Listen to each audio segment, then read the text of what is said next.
Hello, everybody. Hello, Todd Beistel here. Tonight, I'm not going to do a tutorial. Instead, I'm going to show you some of the examples of the various stages that I've worked in, the various, um, I guess, the evolution of my style with with the lines, the crazy colors. I call it the stained glass window style.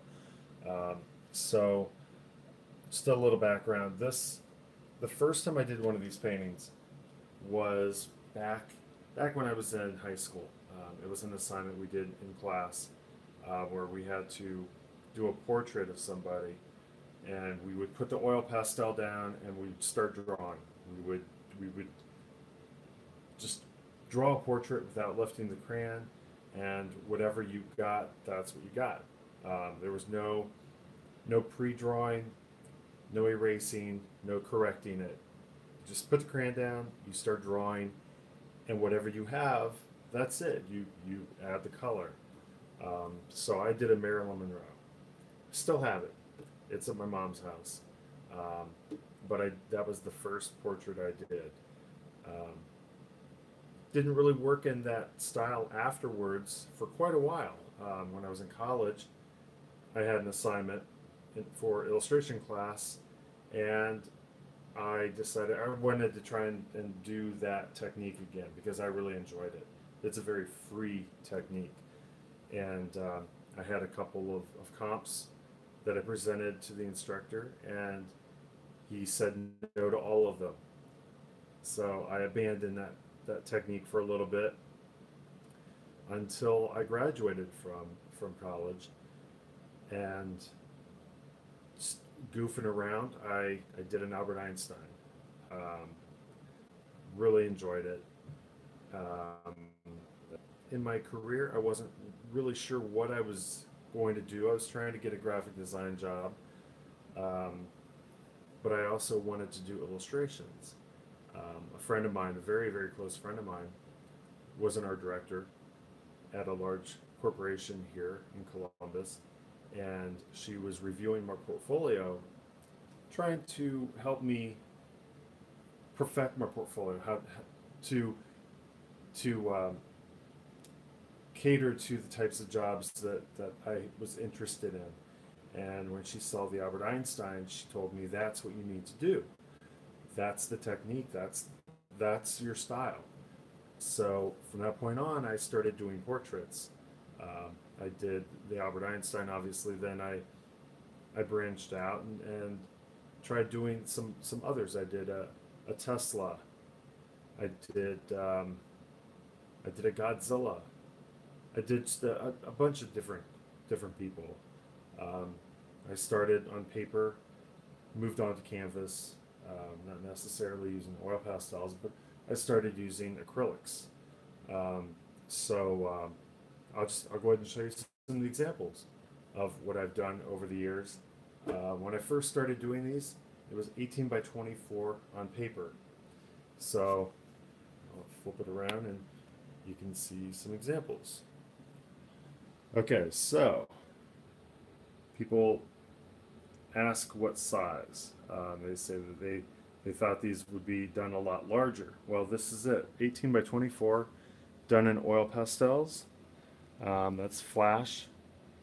That's one of the first that I did in this technique, one of the first superheroes, moving away from the celebrity portraits. And there's Thor, Spider-Man, Superman, and Brutus Buckeye. Um, so I like working this size. It's it makes me feel like I'm connecting more to the fine artist in me instead of sitting down and noodling at something really small. It's kind of nice to be able to lay this out on a large board and just go to town. So the materials that I used on those are these right here. Oil pastels. They're like crayons. Looking for the camera. There's the camera. So that's really what it is. It's an oil-based crayon, Just goes on like this. Very messy. And then I can grab another color, just kind of blend in with that.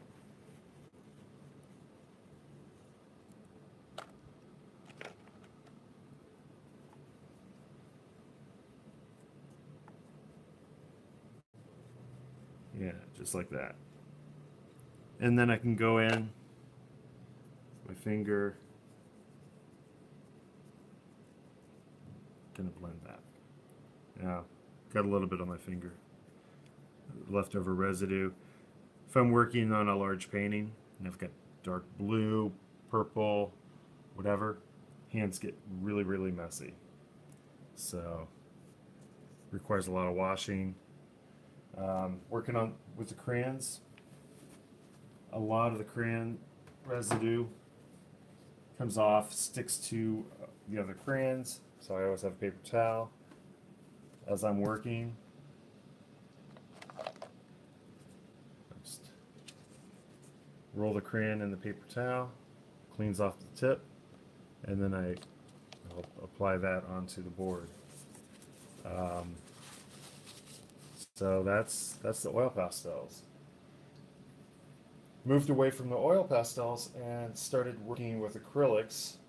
And here's an example of the acrylics. So this is Woody Allen. Woody Allen is on particle board. This is done with a real light wash.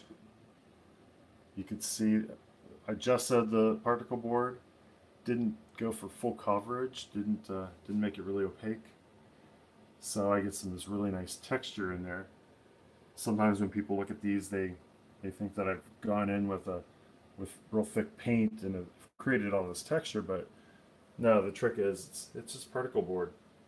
And I'm just allowing the particle board to come out. Down here is a Moby painting that I did. Again, this is on particle board. You get really close. You can see the particle board. And yeah, that's just acrylic paint. Allow the particle board texture to come out, like right in here. So yeah, I went from working with oil pastels to using acrylic paint on canvas, and then led to the watercolors. So the acrylic, or not the acrylics, but the oil pastels, working on large 18 by 24 takes quite a bit of time. And I end up with these really, really large paintings. Now, if I take these to a convention and put my portfolio book down on my table, this is going to take up the whole width, the whole depth of my table. So I can't really put a whole lot of other products out. Not really a good usage of my space. And then if you see at the top, I've got $300. That's usually what I would do these for. So them, how much I could get back, and how could I present them at a convention, and realized I really had to change my thinking. So I started doing the 5x7 in watercolors. Originally these were watercolor pencils because watercolors really scared me. I just couldn't understand how to work with them. So I started with the watercolor pencils, which are just colored pencils. You color it in, and once you add water to them, they blend seamlessly. One of the things that surprised me was once you add water, the vibrancy really comes out. So worked with watercolor pencils for quite a while. I believe this right here, the Power Ranger, was done in watercolor pencils. Once I got comfortable with that, then I moved on to regular watercolors. The same set that I showed in my tutorial last week, the Green Arrow. So sizing these down, I noticed that if I go with a 0.8 pen for the line work, when I blow it up, to 11 by 17. The black line here matches the width of the oil pastels on the 18 by 24. So when you look at the prints side by side, you'll see a difference in color, but the black line is consistent. That's important to me. I don't want the line weights to differentiate from methods. Um, so that worked. And then I can work on these paintings. I can get these done fairly quickly, a lot faster than the 18 by 24. They're a lot easier to scan. With the 18 by 24, I would have to photograph them. The 5 by 7s, I can scan these and then make my corrections. I don't have to worry about one area of the painting not being in focus while the rest are. It's important with the lines.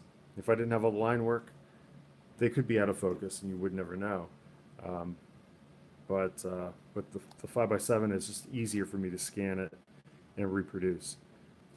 And then the 5 by 7s are just they're faster to produce, and they take up a lot less space on the table. I can have these on the table, and I can have some books up here. We got sketch cards. I could have even my 11 by 17 prints. I can have those out, and then just stand this up, and I can present them pretty nicely at a convention setting. And then they're obviously a lot more affordable. These 5 by 7s, I usually sell these for about between $40 and $50. So it just makes sense. I guess that's it. That's the difference in methods that I've used over the years. I'm still going to keep doing these on the side. I still have the comics that I need to complete, so I work on these while working on the comic. And in fact, I've got another one of these paintings scheduled to go up this week. I've got a Supergirl I'm working on. I've got a color comp already finished. I explained how I do the color comp in Procreate. Maybe I'll record the process of doing a color comp, and I can put that up so you can see that process, step one, before going into the actual painting. As I said, I've already got Supergirl's color comp done. I will probably